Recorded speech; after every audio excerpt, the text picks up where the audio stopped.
এখানে আটকাইছে। আমি তো ওরা ওদের তো কিছুই হবে না, মান সম্মান গেলে আমার গেছে।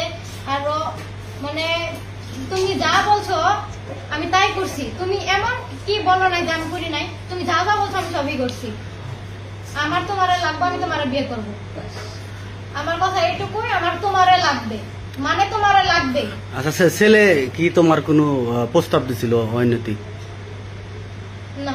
হ্যাঁ, আমি ওরা ভালোবাসি, ও আমারে ভালোবাসে। হ্যাঁ, জড়াজড়ি হয়েছে, ধরা কিস করছে, মিথ্যা কথা কইবো না আমি।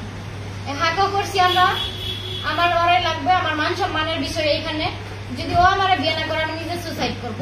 যদি ও বিয়ে আমারে না করে আমি নিজে সুসাইড করব। আমার বাসায় সুসাইড নোটও লেখা আছে, সুসাইড নোট ও দেখছে, আমার ফ্যামিলিও জানে। যদি আমি মারা যাই ও দায়ী থাকবে। এখন আমার ওরাই লাগবে। তোমার বক্তব্য কি?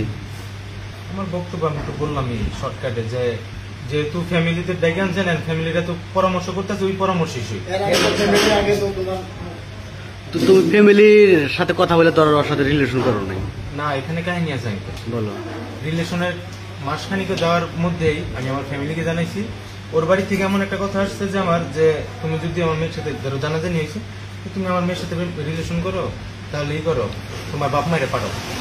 আমি আমার আম্মুরে পাঠাইছি, আমার কাকারে পাঠাইছে। মানে আম্মু আমার 2-3 জন লোক গেছে, মানে দেখা কথাবার্তা কইছে। আমার কথা এমন ছিল যে আমার বাপ মা যদি তোমার মানে নেয় আমি বিয়ে করবো, আমার কোনো আপত্তি নেই। যেহেতু আপনারা বলছেন যে তোমার বাড়ি থেকে লোকজন পাঠাও, আমি লোকজন পাঠাইছি। তারপরে আমাদের এখন কি করবো? তুমি বিয়ে করবা না কি করবো? এখন ওই যে গুরুজনের মানে আমার ফ্যামিলিটা যাবো ওইটাই। তোমার ফ্যামিলি যদি যা বলে, আমি যদি আমার ফ্যামিলিকে বলতে পারি যে আমার ওই ছেলেকে লাগবে, আমার ফ্যামিলি যদি এখানে রাজি হইতে পারে বিয়ে দেওয়ার জন্য, আমি একটা মেয়ে মানুষ, তোমার ফ্যামিলি কেন রাজি হবে না?